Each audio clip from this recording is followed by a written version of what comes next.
One of the things we talk a lot about is this idea of the detection gap, the time between when an adversary gains access to an environment and when our security tools would traditionally alert us to this.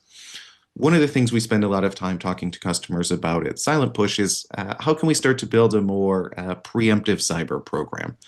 Traditionally, we're always trying to use threat intelligence and indicators of compromise to do this, but the challenge was always those are item objects of the past, things that happened that I can use to go hunting and see did I observe similar activity.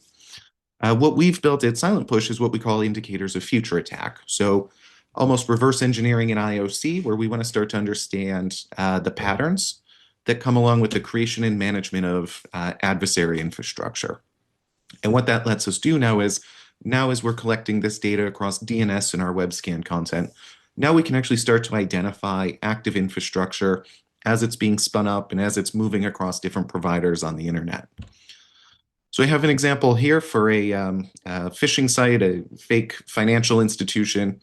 One of the indicators of future attack that we have here are around some of these new AI-generated sites that maybe your users are also seeing in their inbox as well.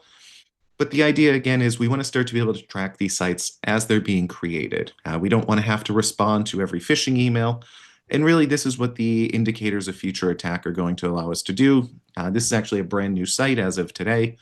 But we can see, at least over the last month here, where we've been just continuously discovering new sites, they're being added into these indicators of future attack. And what this lets us do now is these are things we can ingest into our security tools, whether that's our proxies or our firewalls for blocking, maybe our email gateway if we want to start to cut down on the amount of phishing alerts that I have to actually look at, or things that end up in my user's inbox, but all things we can use to start to get ahead of this malicious infrastructure. At the same time, we've also added in some new features for better understanding how infrastructure is being used and who is using it.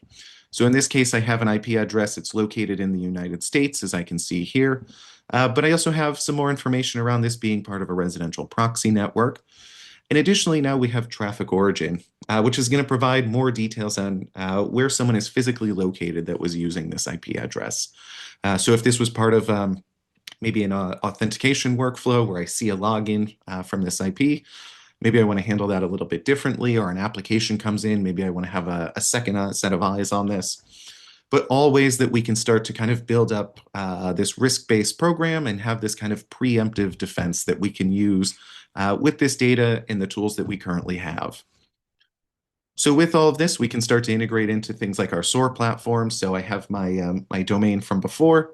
Now I can go ahead, if this triggered an alert or a phishing email that I had to investigate, I can look this up. I can see it's part of our indicators of future attack. I can get some additional details around this.